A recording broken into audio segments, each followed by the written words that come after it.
Hi guys, so with Predator Badlands almost upon us, I thought what better time to just bring all the Predator films together and do a review of them all. When Predator Badlands drops, I'll be obviously checking that out and doing that review here as well. And and then while I was at it, I kind of thought, why not revisit the Alien franchise as well, seeing as those are two franchises that are being fused together.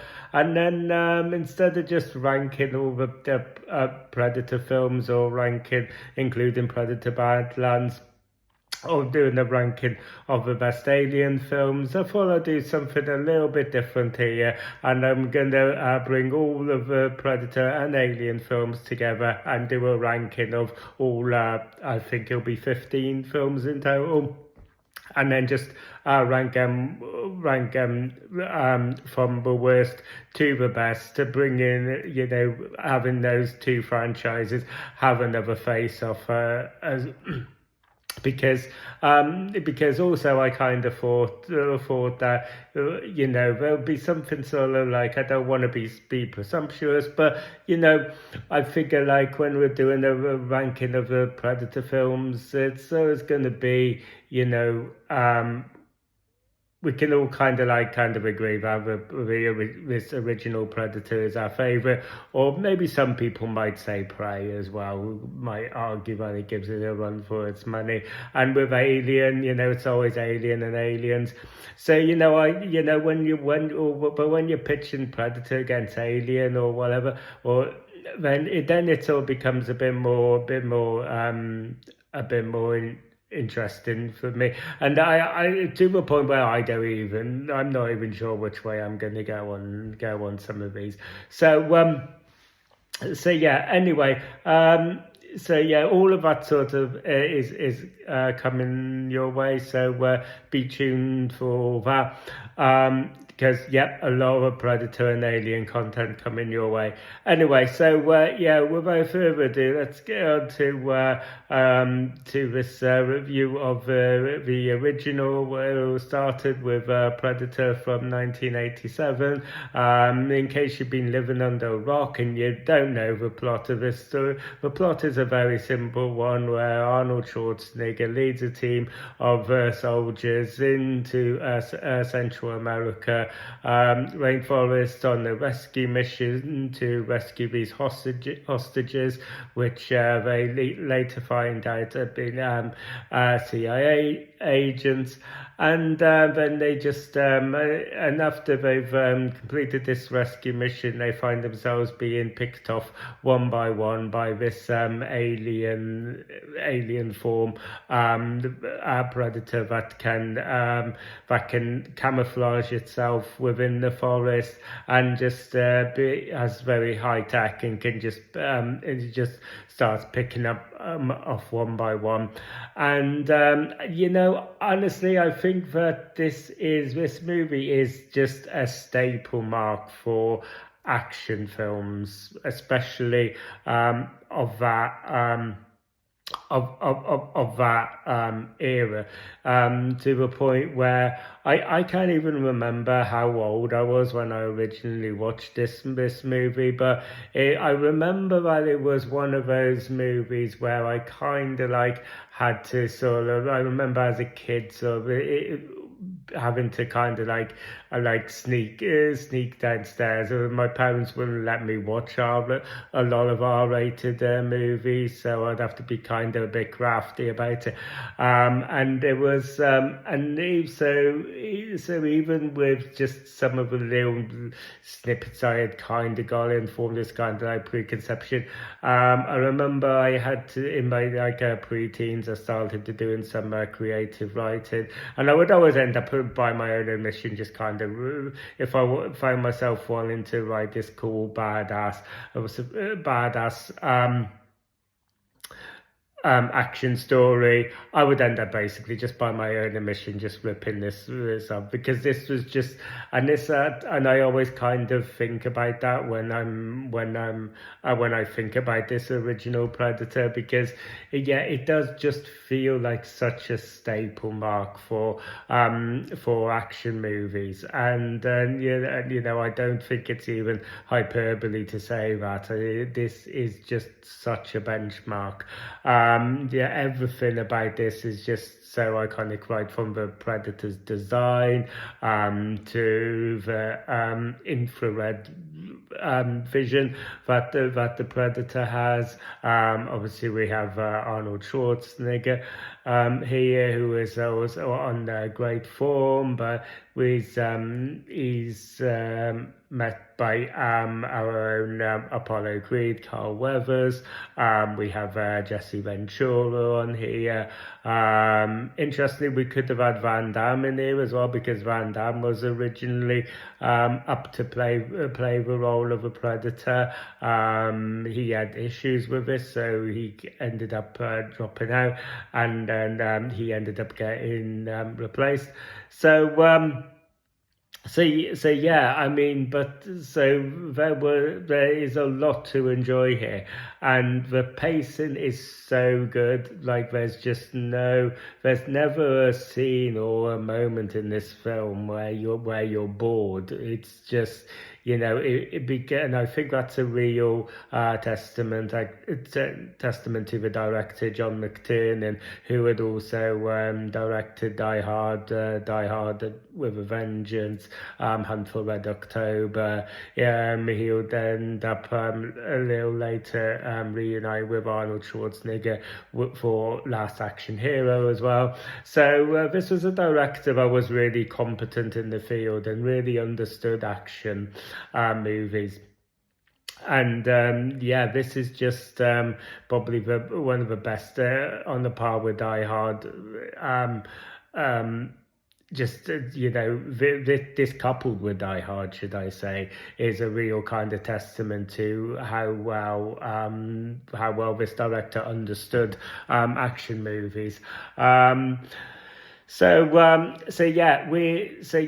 I said, so much to enjoy here. So iconic for a number of reasons. The setting in the forest, the fact that nearly all of the action takes place in this one location, really serves the film really well as well. It gives a real sense of claustrophobia and a sense of dread here.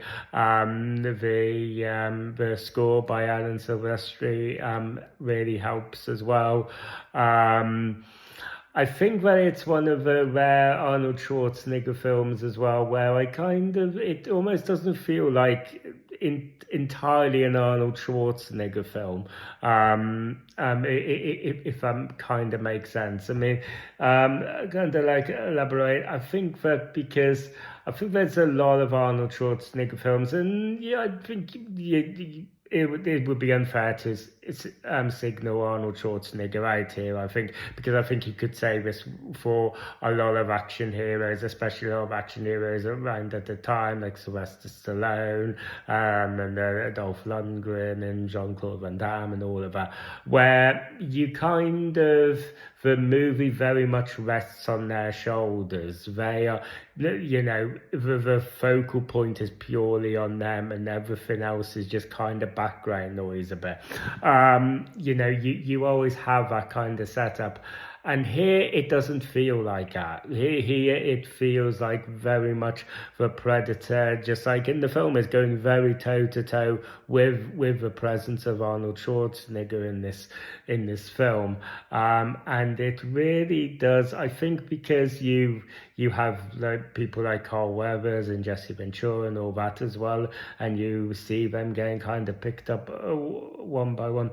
It really does do quite a convincing job of just kind of actually taking a presence like Arnold Schwarzenegger and almost making him feel kind of vulnerable and making him feel like an underdog, and he does that really quite masterfully.